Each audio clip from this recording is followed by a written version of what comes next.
आज भरतपुर में जिला कलेक्ट्रेट के सामने राजस्थान विद्या संबल योजना के तहत जो प्रोफेसर्स लेक्चरर्स लगे हैं कॉलेज में, वो अपनी मांगों को लेकर आज जिला कलेक्टर को ज्ञापन देने आए हैं और कलेक्ट्रेट के सामने धरना प्रदर्शन भी किया है। इनकी मांग है कि इनको स्थायी किया जाए, समायोजित किया जाए। किन किन मांग है, किस तरह की मांग है, किस बात को लेकर के इनका आंदोलन विरोध काफ़ी समय से चल रहा है और पढ़ाई का भी समय है कॉलेज में। तो इस हालात को लेकर के इस समय जो ये धरना प्रदर्शन बैठे हैं, इनसे पूछते हैं क्या मांग है और किन बातों को लेकर आप धरने पर बैठे हैं। क्या नाम है आपका? मेरा नाम डॉक्टर विनय कुमार शर्मा, प्रदेश उपाध्यक्ष राजस्थान विश्वविद्यालय महाविद्यालय शिक्षक संघ का।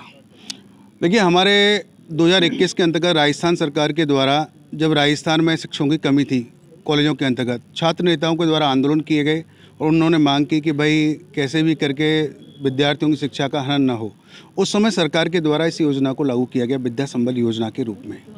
उस योजना के अंतर्गत जब हमारा चयन किया गया तो वो चयन यूजीसी के नॉर्म्स के अकॉर्डिंग किया गया। इसमें लगे हुए सभी सहायक आचार्य यूजीसी नेट पीएचडी की योग्यता रखते हैं। हम लोगों को चयनित किया गया। हम लोगों ने कॉलेजों में शिक्षा अध्यापन कार्य शुरू किया और उसके अच्छे परिणाम, सकारात्मक परिणाम भी मिलने लगे। उस समय सरकार के द्वारा हमारा वेतनमान 45,000 रुपये सुनिश्चित किया मानदेय के रूप में, लेकिन 2023 में सरकार ने इसको बदल करके 40,000 रुपये कर दिया गया।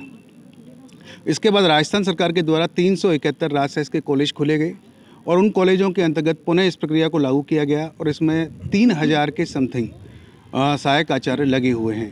अब सरकार अपना नया नियम लेकर के आती है।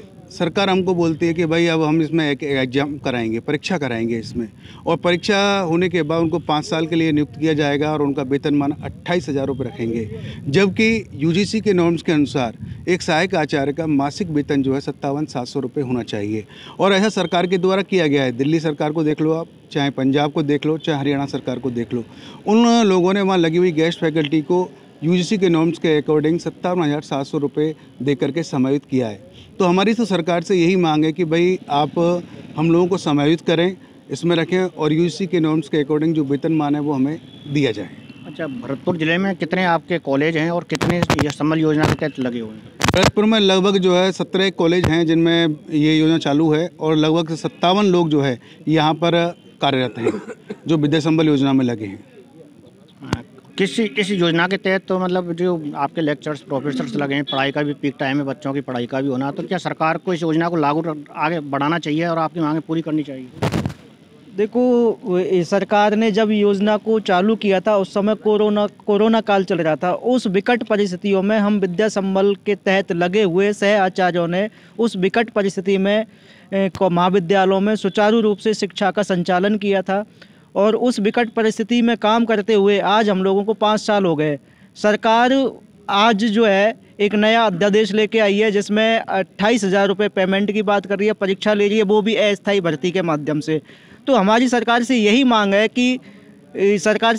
है कि हम हमारा समायोजन कर सरकार हमें यूजीसी के नियम के अनुसार 57,700 एक जो सम्मानजनक वेतन है वो दे, क्योंकि इसके माध्यम से यह मैसेज जाता है कि सरकार जो हाई लेवल के पढ़े हुए लोग हैं, शिक्षित लोग हैं, उनका सरकार शोषण कर रही है। तो हम सरकार से यही निवेदन करना चाहते हैं कि हम लोगों को एक सम्मानजनक वेतनमान दिया जाए, हम लोगों को 12 माह की रोजगार गारंटी दी जाए और जिससे कि शिक्षा का सही तरीके से संचालन हो सके। क्योंकि एक शिक्षक जब मानसिक रूप से पीड़ित होता है तो बच्चों को एक उचित शिक्षा नहीं दे पाता। तो हम लोगों को मानसिक संतुष्टि प्रदान करते हुए समायोजन कर सरकार हमें यूजीसी के नियम के अनुसार हम लोगों को 57,700 मासिक वेतन प्रदान करे। ये थी हमारे साथ विद्या संबल योजना के तहत काम करने अपनी मांगों को लेकर के यहाँ कलेक्ट्रेट पर धरना देने आए, प्रदर्शन किया है और आज जिला कलेक्टर को ज्ञापन भी दिया है। जति मीडिया चैनल के लिए कैमरामैन टिंकू के साथ राजेंद्र शर्मा, जति, भरतपुर।